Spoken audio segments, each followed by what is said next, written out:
San Agustín de Hipona dice que el tiempo es una construcción mental, debido a que las personas tienen la capacidad de recordar lo que vivió en su pasado e imaginar lo que vendrá en un futuro. Pero realmente el pasado y el futuro no existen. Lo único que existe es el presente. Y eterno está relacionado con la inmortalidad. Se refiere a una duración infinita y sin límites. Otros designaron una existencia sin tiempo o fuera del tiempo. Comienzo y origen de la filosofía. ¿Qué es la filosofía? La filosofía es un conjunto de reflexiones sobre la esencia, las propiedades, las causas y los efectos de las cosas naturales, específicamente sobre el hombre y el universo. ¿Cuándo empezó la filosofía? La filosofía existe desde más de 2000 años. Apareció en Grecia en el siglo VI a.C. Dice que uno de los 7 sabios de la filosofía griega fue Tales de Mileteo. Es el primer filósofo y padre de la filosofía, por haber sido el primero en dar una explicación racional sobre el origen del universo. No es lo mismo comienzo que origen de la filosofía. Según el filósofo Jasper, el comienzo es histórico y único. Es el nacimiento de la filosofía como disciplina. Concretamente, podríamos decir que la filosofía comienza en Jonia en el siglo VI a.C., con Tales de Mileto. Por otro lado, origen se define como los motivos y las causas que llevan al hombre a filosofar en cualquier momento y lugar histórico. El tema que presento es ¿qué es la filosofía? La filosofía es una doctrina que usa un conjunto de razonamientos lógicos y metódicos sobre conceptos abstractos como la existencia, la verdad y la ética, basados en la ciencia, las características, las causas y efectos de las cosas naturales como el ser humano y el universo.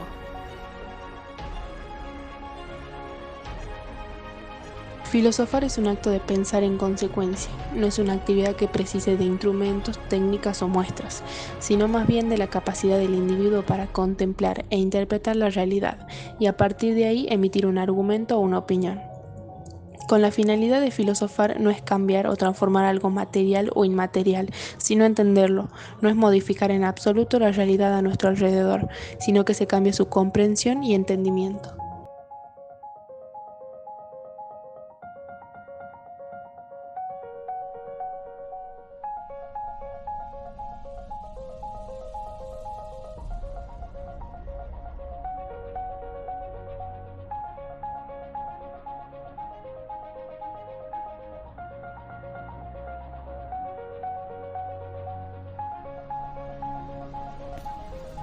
Hola, mi nombre es Ledesma Ayala Martina, soy alumna de quinto año B y estamos haciendo un video sobre lo que vimos en clase y a mí me toca hablar sobre los mitos.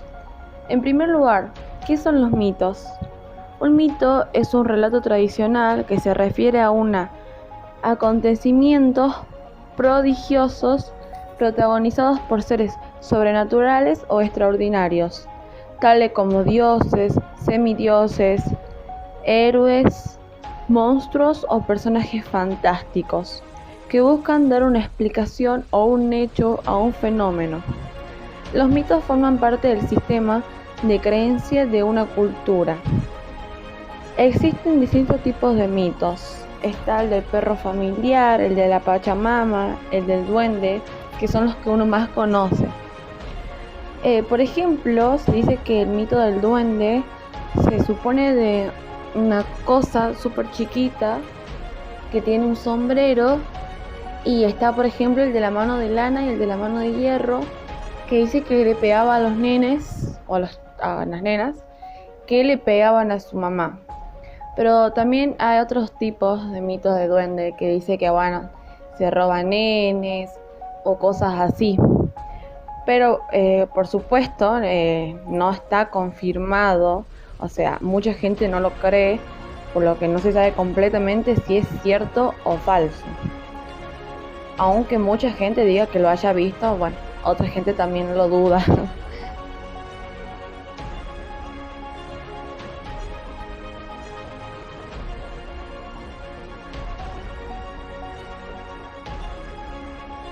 La teoría de Platón sobre el alma es que todos los seres humanos tenemos un alma, la cual permanecerá para siempre, ya que es eterna.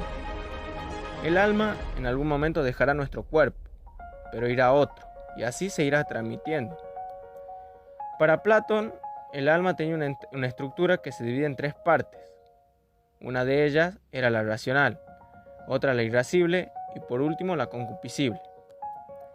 La racional es la parte más excelente del alma, se identifica con la razón, la realización del bien y la justicia. La irascible, en esta se encuentra el valor, la fortaleza, la voluntad y por último la concupiscible. Esta representa la metáfora del caballo malo. Es la parte humana relacionada con el cuerpo, los placeres, los gustos, etc. Platón consideraba la ética como la armonía del alma y la consideraba más importante que el cuerpo, ya que el cuerpo dejará de existir. También pensaba que todos los seres humanos tenemos las 3 partes del alma, pero que en cada uno de nosotros predomina una parte más que la otra. Hola, soy Ibarraen Eneas y a continuación voy a explicar los diferentes tipos de ciencias. Antropología fisiológica es la ciencia que se dedica al estudio del ser humano desde una perspectiva integral, incluyendo sus rasgos biológicos y culturales. Medicina es la ciencia que estudia la salud, las enfermedades y la muerte del ser humano y utiliza tal conocimiento para el mantenimiento y recuperación de la salud, aplicándolo a la prevención, diagnósticos y tratamiento de las enfermedades. Psicología. La psicología es una disciplina que tiene como objetivo analizar procesos mentales y el comportamiento de los seres humanos y sus interacciones con el ambiente físico y social. Sociología. Se encarga del análisis de la sociedad humana o población. Estudia los fenómenos producidos por la actividad social de los seres humanos dentro del contexto histórico o cultural en el que se encuentra el inverso. Hola, mi nombre es Brito Juan y yo voy a hablar sobre la película En busca de la felicidad. Fue lanzada el 16 de enero de 2015. La película se basa en Héctor. ¿Quién era Héctor? Bueno, Héctor era un psiquiatra que vive en Londres. Su vida transcurre aparentemente perfecta entre los pacientes a lo que ve en terapia. El trabajo en un hospital, su entregada pareja que es casi maternal y la salida con amigos.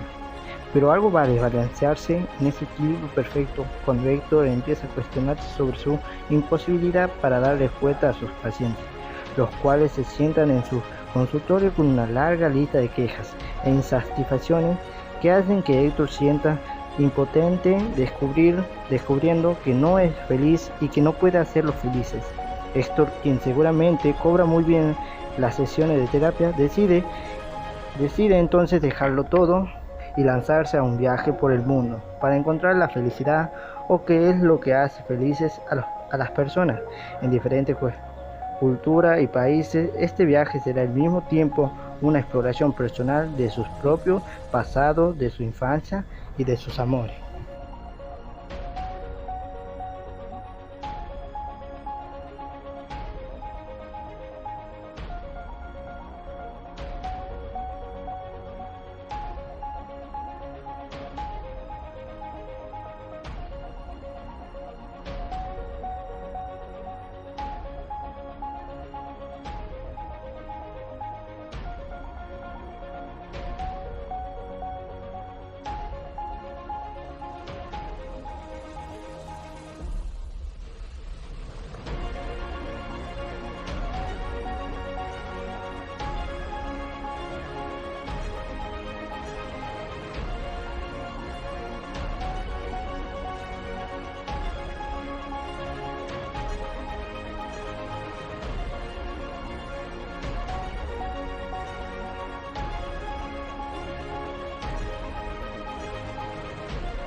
Buenos días, soy Vanina Castro y a continuación te voy a explicar cuáles son las diferencias y similitudes entre vocación, ocupación y profesión.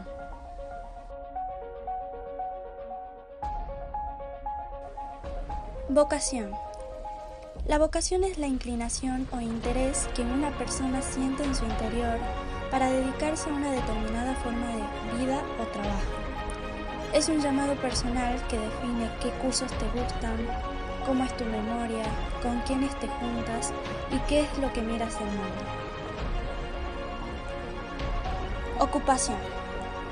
Por otro lado, la ocupación, más allá de las actividades o trabajo que alguna vez ejercerás, se refiere a tu lugar en el mundo, la razón que te dará sentido a tu existencia.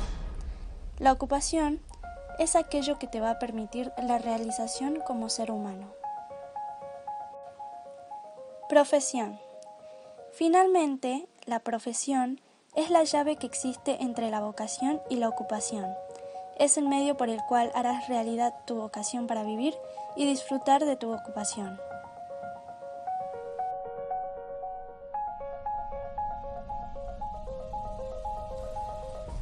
La similitud entre estas tres determinaciones es que le permiten lograr al ser humano obtener un lugar en el mundo en el que encuentre sentido a su vida, logre la felicidad y satisfacción a través de ellas.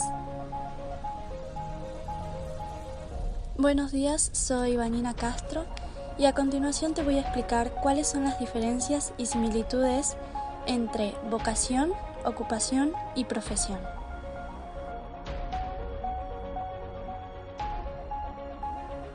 Vocación.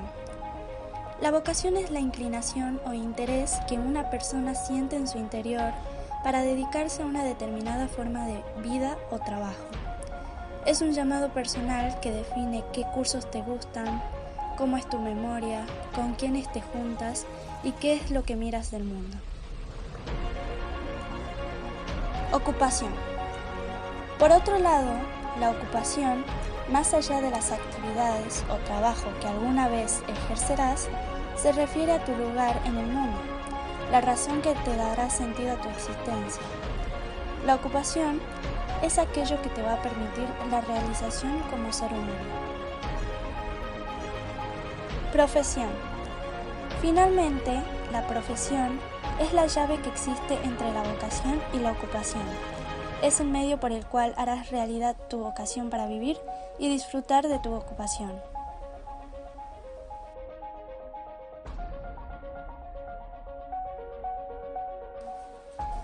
La similitud entre estas tres determinaciones es que le permiten lograr al ser humano obtener un lugar en el mundo en el que encuentre sentido a su vida, logre la felicidad y satisfacción a través de ellas.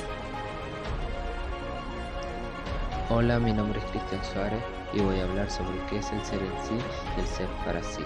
El ser en sí es increado. La noción de creación de lo real le parece absurda a Sartre, pero por otro lado, el ser en sí no es causa de sí, simplemente es, y por ser de este modo, sin justificación ni sentido alguno, sin poder ser explicado o deducido, está de más. Es puro hecho, sin causa, sin razón, su existencia es absurda. Hola, mi nombre es Cristian Suárez y voy a hablar sobre qué es el ser en sí y el ser para sí. El ser en sí es increado. La noción de creación de lo real le parece absurda a Sartre, pero por otro lado, el ser en sí no es causa de sí, simplemente es, y por ser de este modo, sin justificación ni sentido alguno, sin poder ser explicado o deducido, está de más. Es puro hecho, sin causa, sin razón, su existencia es absurda. El ser para sí es el ser de la conciencia. Está la conciencia que es consciente, valga la redundancia, de algo distinto a ella misma. Ese algo distinto es el ser en sí. El ser para sí introduce la negación y la nada en la realidad, ya que para que surja el objeto, el sujeto debe distanciarse de este, debe crear una nada, un vacío entre ambos. ¿El hombre es una nada? Sartre contesta esta pregunta en su libro El ser y la nada, pero para entenderlo bien debemos tener bien definido el para sí. Teniéndolo claro, lo siguiente es entender que el ser humano es su pasado, debido que a través de sus elecciones se ha ido eligiendo a sí mismo. Con respecto al presente, Sartre dice que el mismo es una nada, ya que el para sí está totalmente proyectado al futuro, es puro proyecto, mientras el futuro aún no ha llegado. De estos puntos entonces podemos decir que en el presente somos nada, porque somos nuestro pasado, lo hemos ido eligiendo a través de nuestras decisiones, pero no lo somos al mismo tiempo, ya que nuestro para sí nos otorga la posibilidad de cambiar, de ser algo distinto, de proyectar. Entonces podemos decir que el hombre, al menos en el presente, es una nada. Otra de las preguntas que contesta Sartre es si somos lo que elegimos ser. Bien, la conciencia es arrojada hacia el mundo y hacia sus proyectos, y gracias a este acto se convierte en una conciencia libre. Y justamente a través de esta libertad es que el hombre se va eligiendo a sí mismo, a través de sus decisiones. Una de las frases que utiliza Sartre para definir esto es: un hombre es lo que hace con lo que hicieron de él. Con esto quiere decir que no existe justificación para lo que un hombre hace. Él es totalmente libre de elegir lo que quiere hacer y de lo que va a hacer. ¿Cómo nos vamos dando el ser? El hombre se va dando él a través de cada una de sus acciones y elecciones. No está determinado para nada. El hombre va a conseguir su esencia a través de sus decisiones, porque nosotros somos responsables de cada una de estas, y es así como nos vamos dando el ser. Y son también estas mismas acciones los que nos hacen libres. Hola a todos, mi nombre es Anaí Álvarez y me toca hablar sobre la logoterapia. ¿Qué es la logoterapia? Es una psicoterapia que gira en torno al concepto de voluntad de sentido como primera motivación del hombre. La logoterapia centra su atención en el significado de la existencia humana, así como en la búsqueda del parte del hombre. Según la logoterapia, la primera fuerza motivante del hombre es la lucha por encontrar un sentido en su vida. El autor de esta terapia fue Viktor Frankl, un psiquiatra judío, quien vivió las dos guerras mundiales. Fue preso en los campos de concentración, donde sufría el maltrato físico, psicológico, los obligaban a trabajar día y noche y les daban de comer tan solo una vez al día. Pero fue aquí donde nació la logoterapia, ya que a pesar de todo esto, muchas personas sacaban fuerzas para seguir viviendo, normalizando todo el maltrato que recibían. La razón por la cual tomaban esta decisión fue porque al no poder cambiar ni poder influir en los eventos externos que afectaban su vida, lo único que les quedaba era cambiar su actitud. Viktor Frankl decía: al hombre se le puede arrebatar todo salvo una cosa, la última de las libertades humanas, la elección de la actitud personal que debe adoptar frente al destino para poder decidir su propio camino. Todos tenemos la oportunidad de decidir por nosotros mismos. Si nuestro sufrimiento, incluso en las situaciones más adversas, podemos encontrarle un sentido a nuestra vida. También decía que lo que de verdad necesitamos es un cambio radical en nuestra actitud hacia la vida. Con la palabra ser nos referimos a todo aquello que existe, o sea, la realidad ontológica de las cosas, o dicho de otro modo, todo lo que es.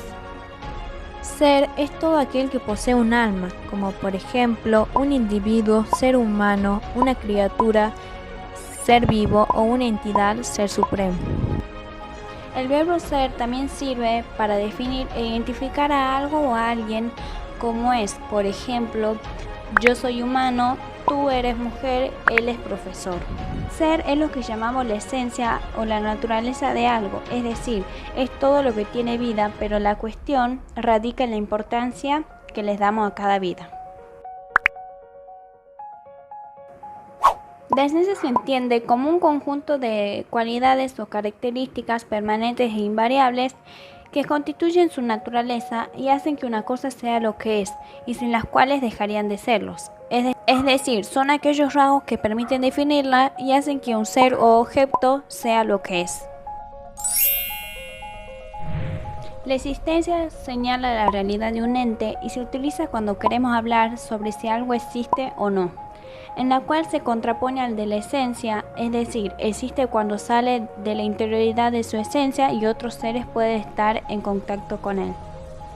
La existencia implica dejar un estado de tranquilidad y quietud para pasar a la realización de alguna acción y asumiendo en el mundo algún rol.